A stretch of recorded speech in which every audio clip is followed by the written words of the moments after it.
नमस्कार मित्रांनो, देशपांडे अकॅडमी या यूट्यूब चॅनलवर तुम्हा सर्वांचे सहर्ष स्वागत। आज आपण तलाठी भरतीची मॅथची PYQ सिरीज चालू करणार आहोत। परंतु त्या अगोदर चॅनलवर नवीन असाल तर चॅनल सबस्क्राइब करायला विसरू नका व बाजूला दिसत असलेल्या बेल आयकॉनला प्रेस करा, म्हणजे सर्वप्रथम आमचे व्हिडिओ आपणापर्यंत पोहोचतील। चला तर मग कुठलाही वेळ वाया न घालवता सुरुवात करूयात आजच्या व्हिडिओला।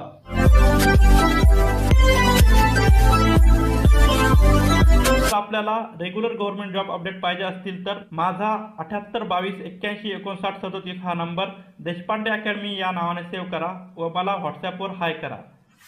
आपला पर्सनल गायडन्स प्रोग्राम परचेस केला तर तुम्ही फायद्यात असू शकता आणि तुमचे पैसेही वाचतील आणि तुम्हाला परफेक्ट मार्गदर्शन मिळेल। आणि त्यात काय सुविधा मिळणार हे आता आपण बघूयात। तर मित्रांनो, 1400 पेजेसच्या ई-नोट तुम्हाला भेटतील। त्यात 8 सब्जेक्ट असतील। वरती जे मी सांगितले आहे तुम्हाला 8 सब्जेक्ट ते असतील। त्यानंतर 2024च्या सर्व प्रश्नपत्रिका, तलाठी भरती प्रश्नसंच भेटतील। तुम्हाला 2000 पेजेसची PDF भेटेल विद्यार्थी मित्रांनो व्हॉट्सअपवर। त्यानंतर पुढे डेली स्टडी टार्गेट दिले जातील। असं तुम्हाला 100 दिवसाचा स्टडी प्लॅन असेल। दररोज एक स्टडी टार्गेट दिलं आहे, ते तुम्ही कंप्लीट करायचं दिवसभरात आणि पुढच्या दिवशी पुन्हा एक स्टडी टार्गेट दिले जाईल। आणि पुस्तक निवडीपासून सर्व मार्गदर्शन तुम्हाला येथे मिळेल आणि अभ्यास करण्यासाठी विविध चॅनल सजेस्ट केले जातील।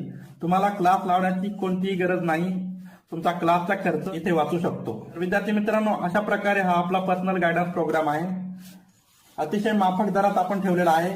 विद्यार्थी मित्रांनो, तुम्हाला अजूनही काही शंका प्रश्न असतील तर तुम्ही अधिक माहितीसाठी 782281। मित्रांनो, आज आपण पदावली म्हणजेच तलाठी भरतीत आलेले सिम्प्लिफिकेशनचे क्वेश्चन घेणार आहोत। सर्वप्रथम मित्रांनो, आपण प्रश्न वाचूयात। प्रश्न क्रमांक 1, 9 भागाकारात 10 भागिले कंसात 4/5 प्लस 1 भागाकारात 10 कंस बंद इज इक्वल टू किती। तर विद्यार्थी मित्रांनो, सिम्प्लिफिकेशन सोडताना एक महत्त्वाचा नियम आहे, तो कोणता?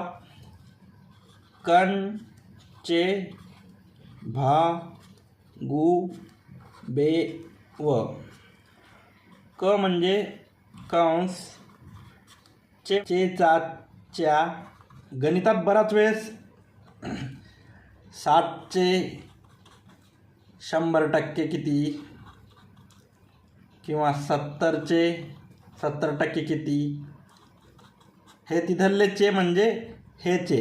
त्यानंतर भा म्हणजे भागाकार, त्यानंतर गु म्हणजे गुणाकार, त्यानंतर बे म्हणजे बेरीज आणि सर्वात शेवटी व म्हणजे वजाबाकी।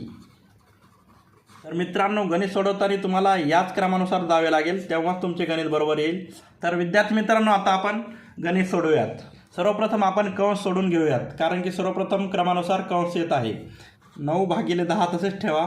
त्यानंतर भागाकारात कंसामध्ये 4/5 प्लस 1/10। तर आपल्याला हा कंस सोडवायचा आहे। कंस कसा सोडवायचा? तर विद्यार्थी मित्रांनो, व्यवहारी अपूर्णांकाची बेरीज कशी करतात हे तुम्हाला माहीत पाहिजे। त्यासाठी तर मित्रांनो, जेव्हा व्यवहारी अपूर्णांकाची बेरीज करायची असते आपल्याला, त्यावेळेस व्यवहारी अपूर्णांकात जो छेद असतो त्याचा LCM घ्यावा लागतो। तुम्हाला LCM ही घेता येणार नाही, कारण की तुम्हाला LCM घ्यायची पद्धत माहिती नसावी। LCM म्हणजे लसावी। तर त्या 2 पद्धती आहेत। एक जी मोठी संख्या आहे त्याची 1 पट, दुप्पट, तिप्पट करून बघावी आणि लहान संख्याने त्याला भाग जातो की नाही हे बघावे। नाहीतर दुसरी अशी पद्धत की रकाने करून घ्यावे, एकात 5 लावे, एकात 10 लावे आणि त्याला समान कोणत्या एका अंकाने भाग जातो का ते बघावे आणि जोपर्यंत शेवटचा 1चा भाग तुटत नाही तोपर्यंत त्याला भागत राहावे, अशी दुसरी पद्धत। तर आपण सोप्या पद्धतीने जाऊ। तर 10 × 10, तर 5ने याला भाग जातो का 10ला? तर हो, जातो। 5 × 10, तर याचा LCM असेल 10। खाली 10 जसे तसे लिहून घ्यावे। याला आपण 10 होण्यासाठी दुप्पट केले होते, त्यामुळे वरच्यालाही दुप्पट करावं लागेल। वरती होईल 8 आणि याला 1ने गुणलं होतं, 10ला 10च राहील। तसं वरच्या संख्येलाही 1ने गुणावे लागेल, तसं 1 राहील। वरती होईल मित्रांनो 9, खाली राहील 10 आणि समोरची जशीची तशी संख्या राहील। आता विद्यार्थी मित्रांनो, जर तुम्हाला इथे व्यवहारी अपूर्णांकाचं तुम्हाला नॉलेज पाहिजे, तर व्यवहारी अपूर्णांकाचा भागाकार कसा होतो हे आता समजून घ्या। विद्यार्थी मित्रांनो, प्रथम संख्या जशी तशीच लिहायची, त्यानंतर भागाकाराच्या ऐवजी गुणाकार लिहायचा आणि पुढची संख्या ही उलट करायची। पुढचा व्यवहारी अपूर्णांक हा उलट करायचा, जसं की 10 × 9, 10ला 10 कटला आणि 9ला 9 कटला म्हणजे त्याचं उत्तर येईल 1. तर मित्रांनो अशा प्रकारे आपले ॲन्सर असेल. त्यानंतर प्रश्न दुसरा. यातही विद्यार्थी मित्रांनो वरीलप्रमाणे जो आपला नियम आहे त्याप्रमाणे जावे लागेल. प्रथम कंस सोडावा लागेल, त्यानंतर चेचाची, त्यानंतर भागाकार, त्यानंतर गुणाकार, त्यानंतर बेरीज आणि त्यानंतर वजाबाकी. तर विद्यार्थी मित्रांनो सर्वप्रथम आपण कंस सोडून घेऊयात. 6 - 8.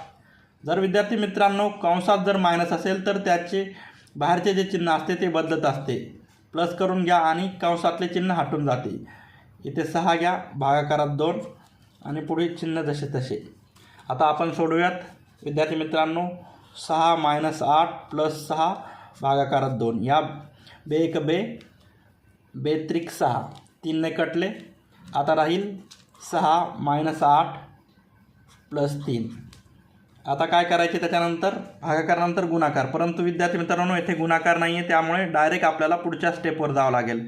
त्यानंतर बेरीज. आता बेरीज कशी करायची विद्यार्थी मित्रांनो.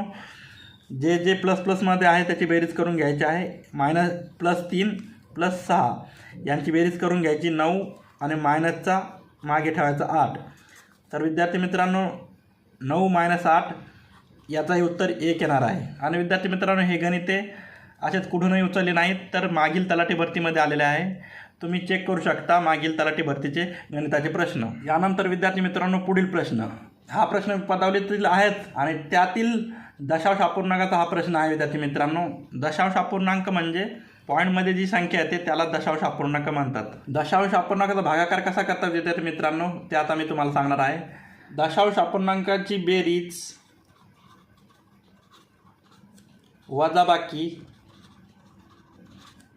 आणि भागाकार हा विद्यार्थी मित्रांनो घरे सारखे करून करावा लागतो आणि दशांश अपूर्णांकांचा गुणाकार हा घरे मोजून करावा लागतो. आता तुम्हाला समजणार नाही, आपण आता करून बघूयात. सर्वप्रथम मी तुम्हाला आपलं गणित करून दाखवतो आणि त्यानंतर बेरीज वजाबाकी भागाकार गुणाकार करून दाखवतो. तर विद्यार्थी मित्रांनो आता इथे आहे 0.486 भागिले 0.002. तर असं ते गणित आहे. तर यात आपल्याला भागाकार म्हणजे घरे सारखी करायची आहेत. तर घरे सारखी करून घ्या विद्यार्थी मित्रांनो. या पॉईंटनंतर किती घरे आहेत तर 4. या पॉईंटनंतर 3 घरे आहेत. तर इथे आपल्याला 1 0 अधिकता घ्यावा लागेल, तेव्हा घर सारखे होईल. आता तुम्ही सर्व पॉईंट आणि 0 विसरून जा.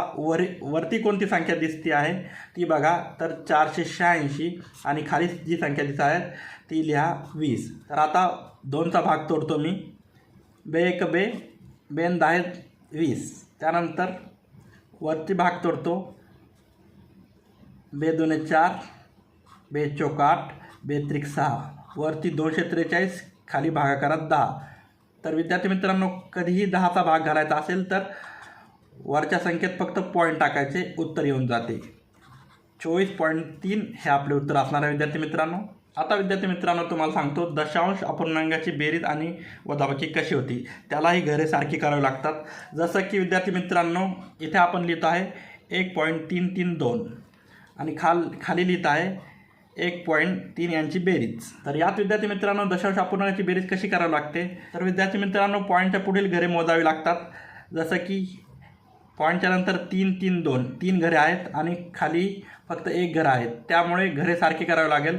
खाली 0 0 द्यावं लागेल, मग ती घरे सारखी होतील. आणि आता आपल्याला बेरीज करावी लागेल. 2 3 3 आणि 3 6 आणि 1 आणि 1 2. पॉईंटच्या ठिकाणी पॉईंट, तर त्याचं उत्तर येईल 2.632. अशा प्रकारे ते उत्तर येईल. बेरीज वजाबाकी आणि भागाकारात पॉईंट नंतरची घरे सारखी करावी लागतात. यानुसार तुम्हाला कळाले असेल विद्यार्थी मित्रांनो. याच पद्धतीनं मी वजाबाकीचंही तुम्हाला सांगतो. हेच आपण प्रश्न घेऊयात.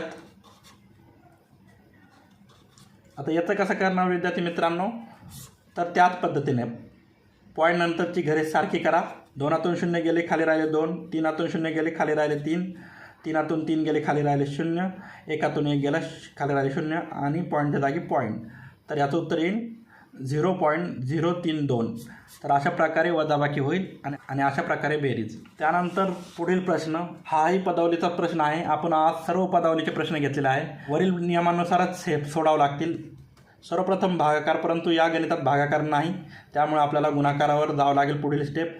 5 गुणिले 3 15, 16 जसेचे तसे ठेवू आणि +4. त्यानंतर बेरीज येते. तर बेरीजला कसं करायचं मी तुम्हाला सांगितलं आहे. जेही प्लसचे अंक आहेत ते एकत्र करावे. हा 16 प्लसचा आहे. ज्या अंकापुढे कोणतंच चिन्ह नाही ते प्लसचं असतं. +16 आणि +4 तर ते होईल 20 आणि -15. 20मधून 15 गेले, खाली राहिले 5. तर याचं उत्तर असणार 5. तर विद्यार्थी मित्रांनो, अशा प्रकारे आज आपली 4 गणित होती. तर मित्रांनो, अशा प्रकारे हे प्रॉब्लेम होते. अशाच तलाठी भरतीच्या मॅथ क्वेश्चनची आपणास सिरीज पाहिजे असेल तर चॅनलला फॉलो करायला विसरू नका. आपण यापुढेही असेच व्हिडिओ घेऊन येणार आहोत. तर चला तर विद्यार्थी मित्रांनो, पुन्हा भेटूयात पुढील व्हिडिओत. तोपर्यंत टाटा, बाय बाय, सी यू. जय हिंद, जय महाराष्ट्र, धन्यवाद.